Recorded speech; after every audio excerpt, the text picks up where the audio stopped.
Formula ఈ కేసులో సోమవారం ఏసీబీ విచారణకు కేటీఆర్. నల్ల సంచిలో దొరికిన డబ్బుల వ్యవహారంపై సీఎంకు పరోక్ష విమర్శ. ప్రభుత్వం నడపలేక ప్రజల దృష్టి మరల్చేందుకే ఆరోపణ అని ఆగ్రహం. ఫార్ములా ఈ నిధులు బ్యాంక్ ఖాతాలోనే ఉన్నాయని కేటీఆర్ వెల్లడి. మృత్యుంజయుడు రమేష్ ను ప్రత్యేకంగా కలిసిన మోదీ. అహ్మదాబాద్ విమాన ప్రమాద స్థలాన్ని పరిశీలించిన మోదీ. పీఎం వెంట గుజరాత్ సీఎం భూపేంద్ర, కేంద్ర విమానయాన శాఖ మంత్రి రామ్మోహన్ నాయుడు. ఆసుపత్రిలో చికిత్స పొందుతున్న రమేష్ ను పరామర్శించిన ప్రధాని. ఫార్ములా ఈ కేసులో సోమవారం ఏసీబీ విచారణకు కేటీఆర్. నల్ల సంచిలో దొరికిన డబ్బుల వ్యవహారంపై సీఎంకు పరోక్ష విమర్శ. ప్రభుత్వం నడపలేక ప్రజల దృష్టి మరల్చేందుకే ఆరోపణ అని ఆగ్రహం. ఫార్ములా ఈ నిధులు బ్యాంక్ ఖాతాలోనే ఉన్నాయని కేటీఆర్ వెల్లడి. వివరాలకు వెళ్తే, తెలంగాణ ముఖ్యమంత్రి రేవంత్ రెడ్డి తీసుకున్న సమానత్వ నిష్పత్తికి మాదిగ నేతలు హర్షం వ్యక్తం చేశారు. మాదిగ సామాజిక వర్గానికి చెందిన నాయకులను మంత్రివర్గంలో చేర్చినందుకు మంత్రి, ఎమ్మెల్యేలు సీఎంకు ధన్యవాదాలు తెలిపారు. ఇది వారి అన్యాయాన్ని తొలగించే దిశగా తీసుకున్న చారిత్రక నిర్ణయంగా అభివర్ణించారు. పాలక వ్యవస్థలో అన్ని వర్గాలకు ప్రాతినిధ్యం ఉండాలని ప్రజల ఆకాంక్షను ఈ నిర్ణయం నెరవేర్చిందని వ్యాఖ్యానించారు. మాదిగా మైనార్టీకి న్యాయం చేయాలనే సీఎం సంకల్పానికి ఈ చర్య నిదర్శనమని చెప్పారు. రేవంత్ తీసుకున్న ఈ అడుగు అన్ని వర్గాల్లో విశ్వాసాన్ని కలిగిస్తుందని, రాష్ట్ర ప్రజలు దీన్ని స్వాగతిస్తున్నారని స్పష్టం చేశారు. భవిష్యత్తులో మరిన్ని అట్టడుగు వర్గాల సమస్యలపై సీఎం చర్యలు తీసుకుంటారని ఆశించారు.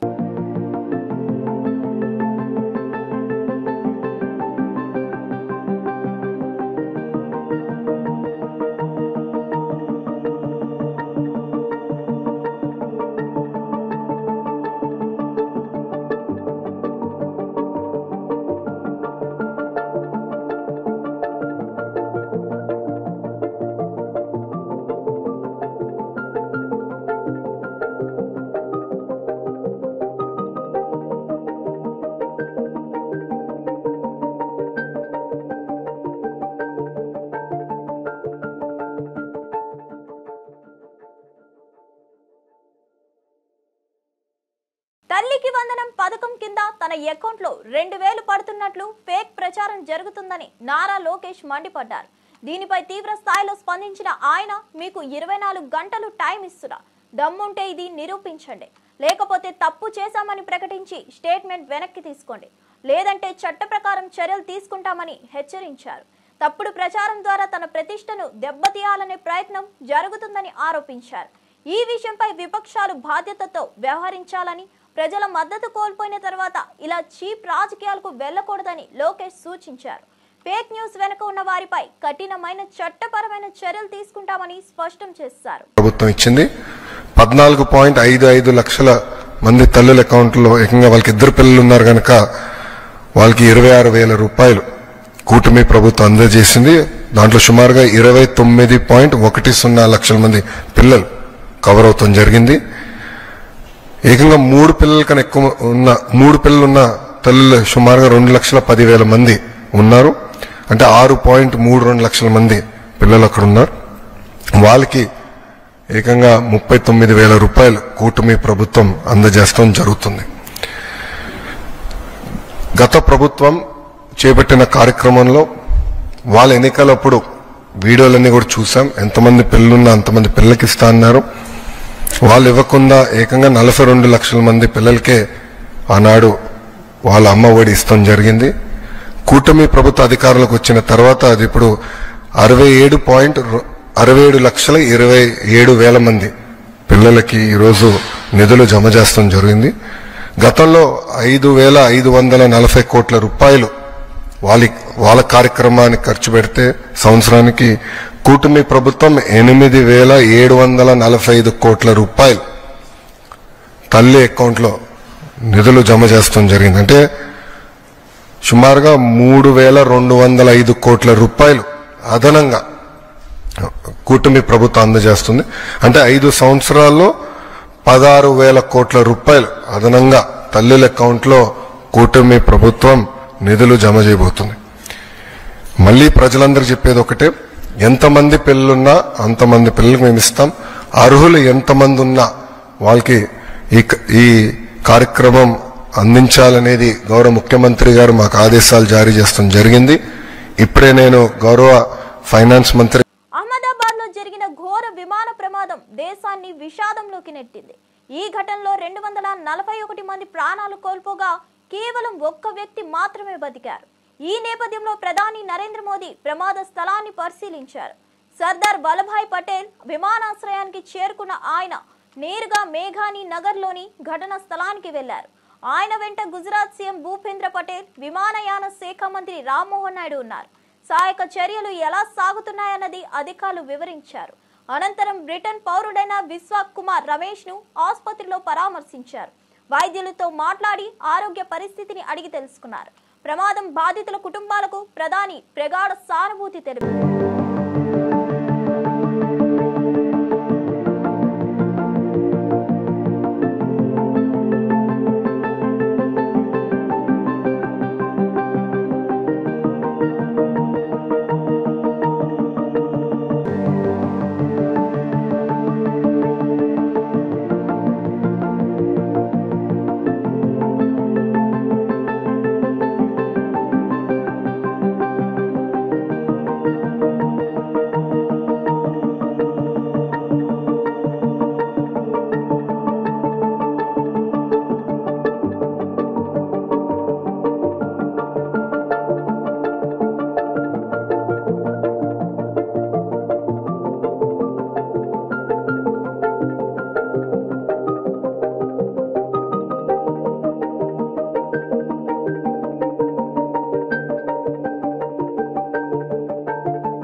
ఫార్ములా ఈ కేసులో ఏసీబీ నుంచి నోటీసులు అందాయని బీఆర్ఎస్ వర్కింగ్ ప్రెసిడెంట్ కేటీఆర్ వెల్లడించారు. సీఎం రేవంత్ రెడ్డిపై తీవ్ర విమర్శలు చేస్తూ దమ్ముంటే ఇద్దరం కలిసి లై డిటెక్టర్ టెస్ట్ కు రావాలని సవాల్ విసిరారు. ప్రజల దృష్టిని మళ్లించేందుకు కాంగ్రెస్ సర్కస్లు చేస్తుందన్నారు. ఏసీబీ తనను సోమవారం ఉదయం 10 గంటలకు విచారణకు రమ్మని ఆదేశించిందని తెలిపారు. ఫార్ములా ఈ సంస్థ ఖాతాలో 44 కోట్లు సురక్షితంగా ఉన్నాయన్నారు. తాను చట్టాన్ని గౌరవించే పౌరుడిగా విచారణకు హాజరవుతానని పేర్కొన్నారు. రేవంత్ రెడ్డి అసత్య ప్రచారాలు చేసి ప్రజలను మభ్యపెట్టే ప్రయత్నం చేస్తున్నారని ఆరోపించారు. విచారణకు తాను పూర్తిగా సహకరిస్తానని స్పష్టం చేశారు.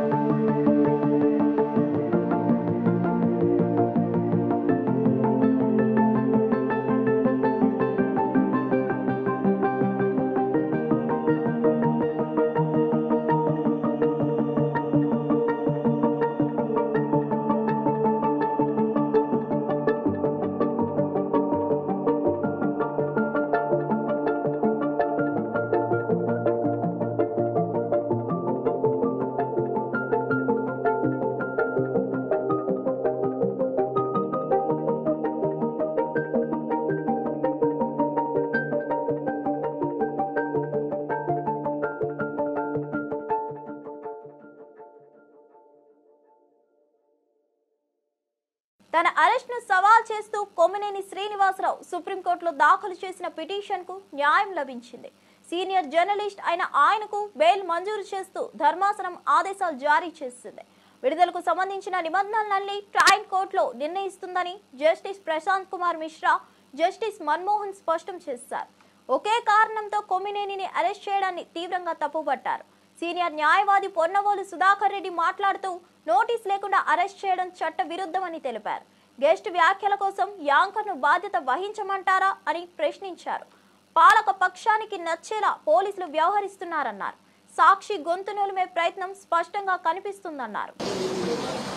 ఒక్కొక్క దగ్గర ఓడిపోతున్నా కూడా మొక్కవోని ధైర్యంతో ఈ రోజు సుప్రీంకోర్టుకు తీసుకొచ్చినటువంటి వైనం, కింద కోర్టులో న్యాయం జరగనటువంటి పరిస్థితి, 3 సంవత్సరాల లోపల శిక్ష ఉండేదాని ప్రతి అఫెన్స్ కి 35(3) BNSS ఇవ్వాలి, 41A సిఆర్పిసి ప్రకారం ఇవ్వాలి.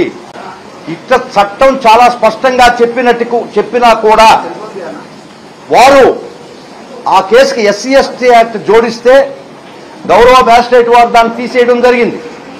డిఫమేషన్ సెక్షన్ తీసేయడం జరిగింది.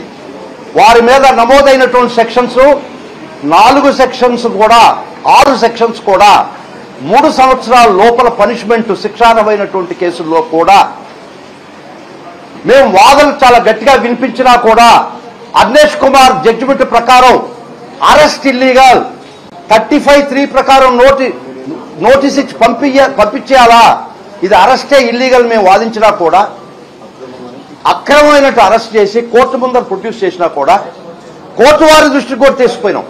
మీరే 2 సెక్షన్లు తీసేశారు దీనికి అనువర్తించమని.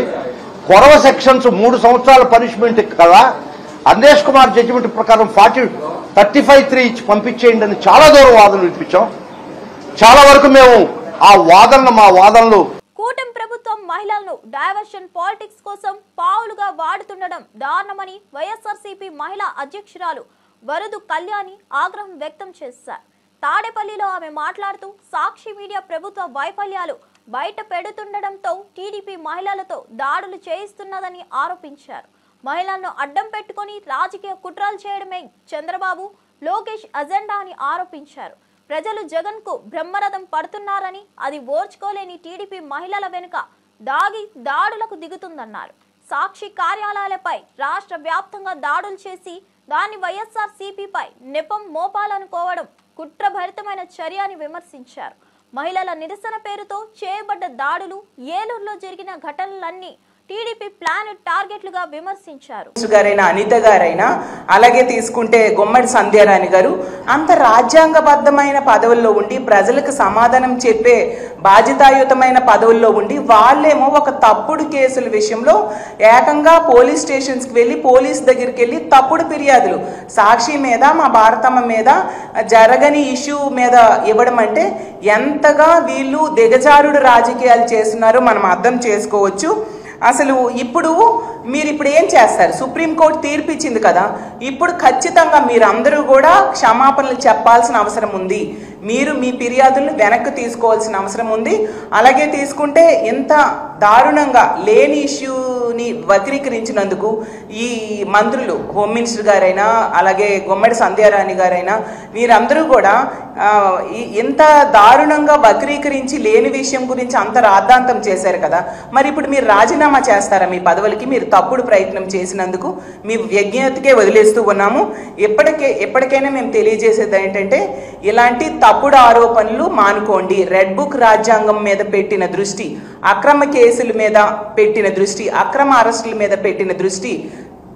ఇరాన్ అణుపై ట్రంప్ మరోసారి స్పందించారు. అమెరికాతో అణు ఒప్పందం కుదుర్చుకోవాలని, దాడులతో పరిణామాలు విషమిస్తాయన్నారు.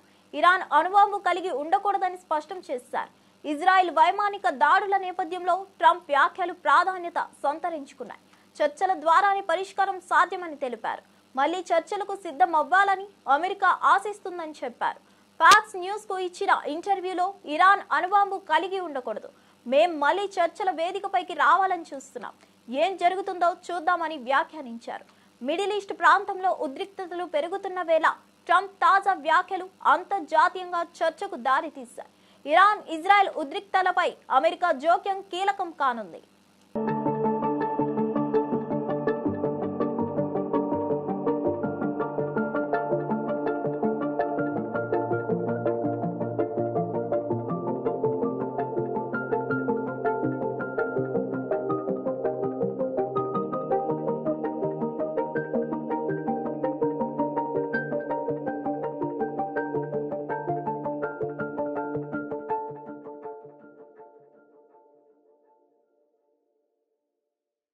కాళేశ్వరం ప్రాజెక్టుపై టీపీసీపీ ప్రధాన కార్యదర్శి గజ్జెల కాంతం తీవ్ర వ్యాఖ్యలు చేశారు.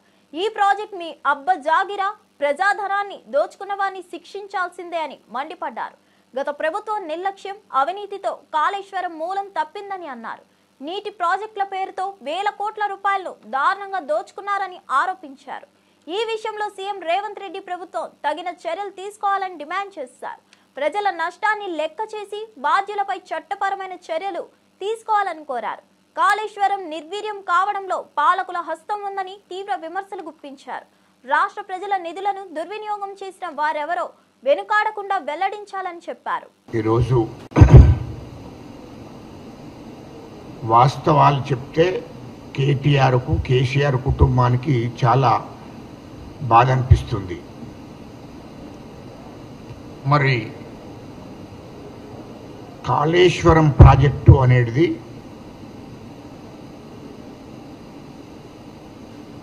కాంగ్రెస్ ప్రభుత్వం ఏర్పడ్డ నాడు మా ముఖ్యమంత్రి రేవంత్ రెడ్డి గారు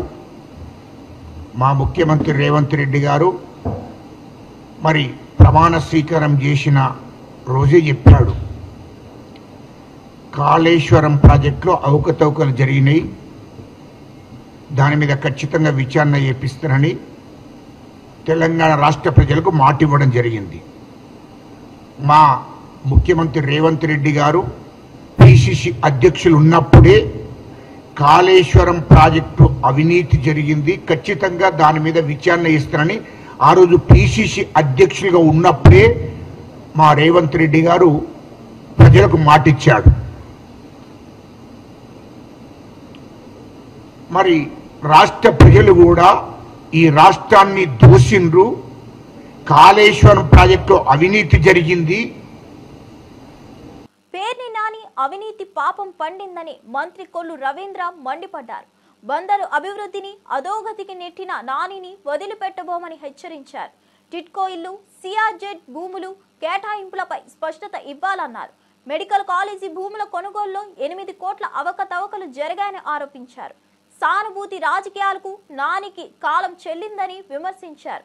దమ్ముంటే విచారణకు సిద్ధంగా ఉండాలి అంటూ సవాల్ విసిరారు.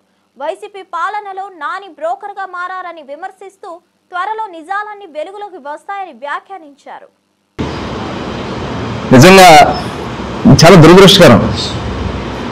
నిన్న ఆయన మాట్లాడిన మాటల్లో ఒక్కటి కూడా వాస్తవం లేకుండా అవాస్తవాలు మాట్లాడుతూ చేసింది తప్పు, ఆ తప్పుని కప్పిపుచ్చుకోవడానికి బురద జల్లే కార్యక్రమాలు.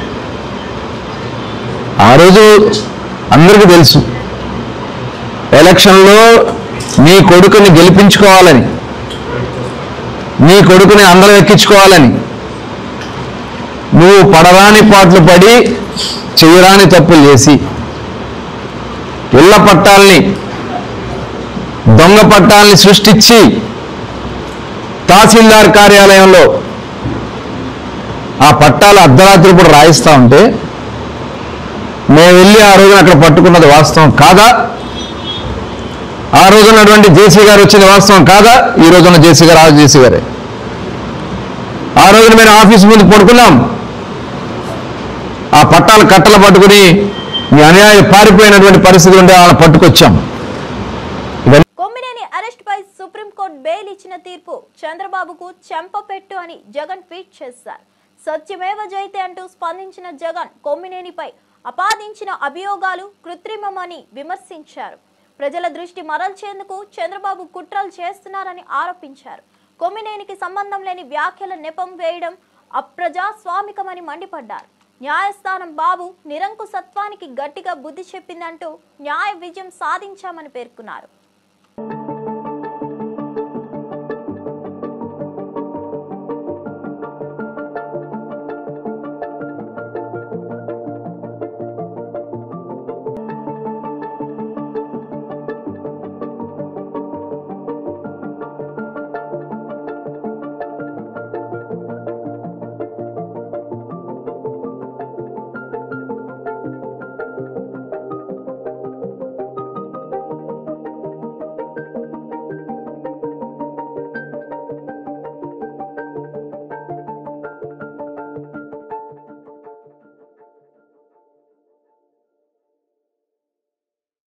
అహ్మదాబాద్ విమాన ప్రమాదం యావత్ ప్రపంచాన్ని కలిచివేసిందని దర్పల్లి రాజశేఖర రెడ్డి పేర్కొన్నారు.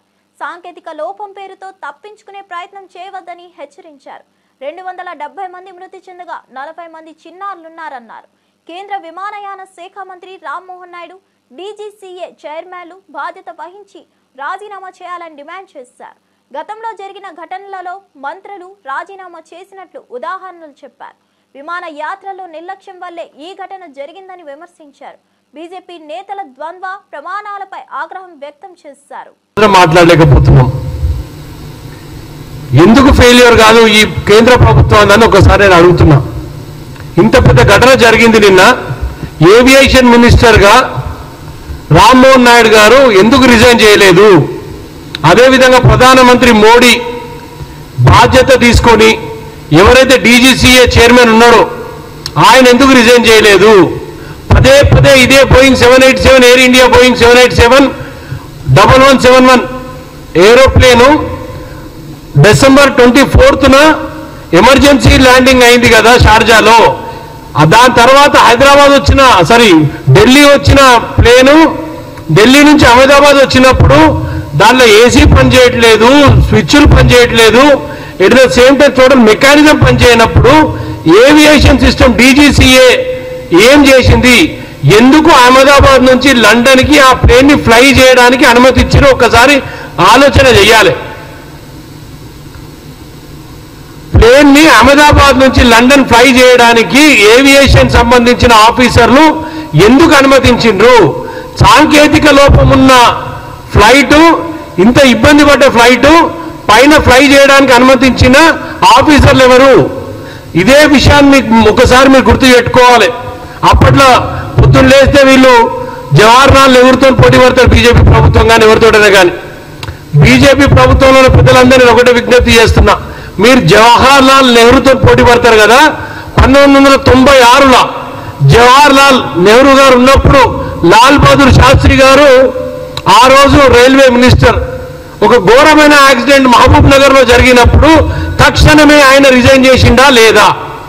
దానికి తోడుగా 2008 యూపీఏ గవర్నమెంట్ మన్మోహన్ సింగ్ గారి నాయకత్వాన శివరాజ్ సింగ్ పాటిల్ గారు ఆ రోజు కూడా బాంబ్ బ్లాస్ట్ జరిగినప్పుడు బాధ్యతగా ఆయన రిజైన్ చేసిండా లేదా?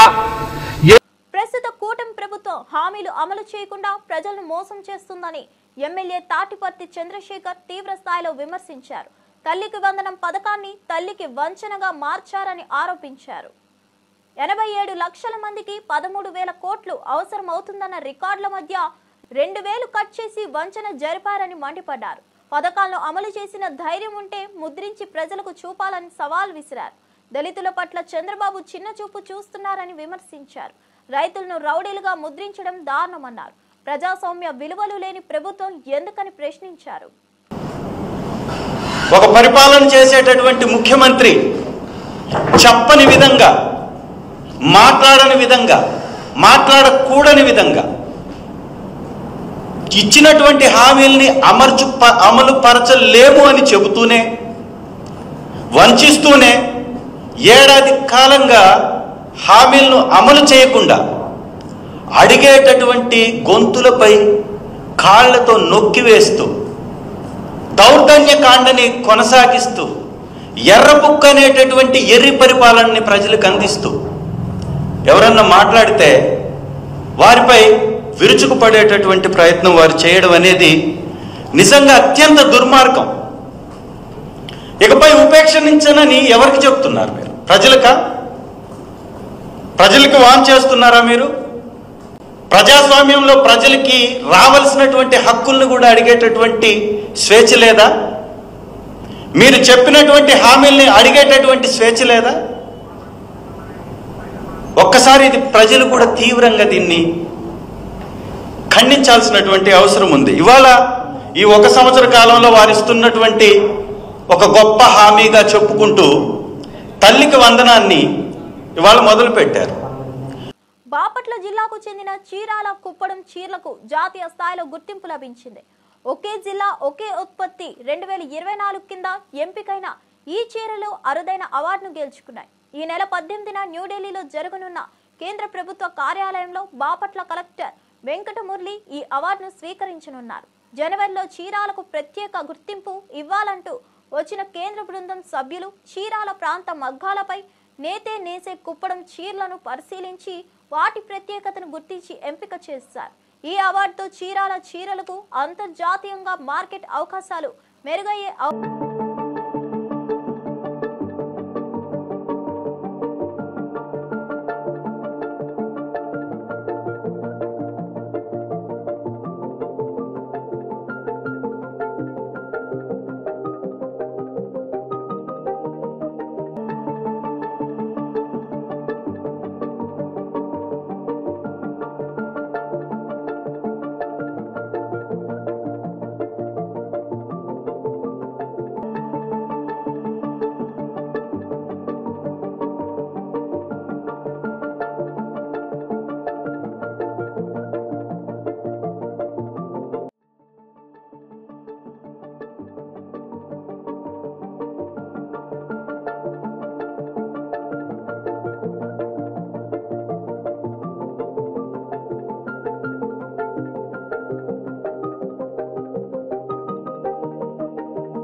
8 వసంతాలు సినిమా తనలో ఉన్న అసంతృప్తిని తొలగించిందని నటి అనంతిగా చెప్పారు. ఎన్నో మంచి చిత్రాల్లో నటించిన తనకు ఓ లోపలి వెలితి ఉండేదని, అయితే ఈ సినిమా ఆ లోటు తీర్చిందని తెలిపారు. అనంతిక ప్రధాన పాత్రలో తెరకెక్కిన ఈ చిత్రం త్వరలో ప్రేక్షకుల ముందుకు రానుంది. ఈ సందర్భంగా దర్శకుడు ఫణీంద్ర, నటి అనంతికను ప్రముఖ యాంకర్ సుమ ఇంటర్వ్యూలో ప్రశ్నించారు. సినిమాకి సంబంధించిన అనేక ఆసక్తికర విషయాలు వారిద్దరూ షేర్ చేశారు. ఈ సినిమా ద్వారా తన కెరీర్ కు కొత్త మలుపు తిప్పుకుంటుందని అనంతిక ఆశాభావం వ్యక్తం చేశారు. ఈ సినిమా తర్వాత ఇదేమైనా సింక్ సౌండ్ లో షూట్ చేశారా మీరు, లేకపోతే డబ్బింగ్? లేదు, డబ్బింగ్ చేశారు. Okay, so are you dubbing for yourself? No, permission ఇవ్వలేదు ఇంకా డైరెక్టర్ గారు. చూస్తుందన్నమాట ఇస్తారో అని. లేదు, ట్రై చేసాము, బట్ కలెక్టివ్ డెసిషన్ వద్దనుకున్నాం. ఎందుకంటే అంత పర్ఫెక్ట్ గా ప్రతి పదాన్ని పలకగలిగేంత టైం లేదు. Expression is extremely good, but dialogue support చేయాలి కదా. So we had to opt for dubbing artist. Okay, so already మీరు బ్లాక్ బెల్ట్ అన్నారు ఇన్ కరాటే. సో దాని తర్వాత దీనికోసం ఎలాంటి ప్రిపరేషన్స్ జరిగాయి? ఇక్కడ కొంచెం వెంగ్చున్ అనే ఫామ్ కూడా వి ఆర్ యూజింగ్. ఏంటది? వెంగ్చున్. వెంగ్చున్. వెంగ్చున్. వెంగ్చున్ కరెక్టా? Yeah, Wing Chun. వెంగ్చున్. సో ఆ ఫామ్ కూడా యూజ్ చేస్తున్నాం. So for that I have been training for 3-4 months. Okay, అంటే సినిమా షూటింగ్ స్టార్ట్ అవ్వక 3-4 months ముందు నుంచి మీరు దీనికోసం ట్రైన్ అయ్యారు. అంటే ఆమెకి వచ్చిన కరాటే సరిపోదు ఈ ఫామ్ కి. ఇందులో ఎక్కువ ఆర్మ్స్ తోనే మూమెంట్స్ ఉంటాయి ఫైట్ చేసేటప్పుడు కానీ. నాకు కూడా కొంచెం ఆ ఫామ్ ఫస్ట్ నుంచి ఇష్టం. ప్రీవియస్ ఫిలిం లో కూడా నేను కొన్ని మూమెంట్స్ అలానే ఉండే యాక్షన్ సీక్వెన్స్ లో. సో ఐ థాట్ ఇది ఇప్పుడు ఇందులో ఎక్స్ప్లోర్ చేద్దాం అన్నట్టు అనుకున్నాను. సో మీరు ఎందులో ట్రైన్ అప్ అయ్యారండి? చిన్నప్పటి నుంచి నేను తెలుసుకోవాలనుకుంటున్నాను. ఈవిడైతే చాలా వాటిలో ట్రైన్ అప్ అయ్యారు. Ottanthullal, Kathakali, Mohini Attam, Bharatanatyam and singing. Kuchipudi. Okay, అంటే అన్నిట్లోనూ you have completed every course or? No. ఇప్పుడు కూచిపూడి మెయిన్ చేస్తున్నాం. Like I'm going to. Okay. And Kathakali main చేస్తున్నాం. Kathakali focus Ottanthullal except Mohini Attam. ప్రముఖ సినీ నిర్మాత దగ్గుబాటి సురేష్ బాబు ఈ రోజు తన కుటుంబంతో కలిసి తిరుమల శ్రీవారిని దర్శించుకున్నారు. వేకువజామున విఐపి బ్రేక్ దర్శన సమయంలో ఆలయాన్ని చేరుకున్న ఆయనకు టీటీడీ అధికారులు స్వాగతం పలికారు. దర్శన అనంతరం రంగనాయకుల మండపంలో వేదాశీర్వచనంతో పాటు తీర్థ ప్రసాదాలు అందించారు. ఆలయం బయటకు వస్తుండగా భక్తులు సెల్ఫీలు తీసుకునేందుకు పోటీ పడ్డారు. ఈ సందర్భంగా సురేష్ బాబు మాట్లాడుతూ అలిపిరి నుంచి కాలినడకన స్వామివారి దర్శనానికి వచ్చినట్లు తెలిపారు.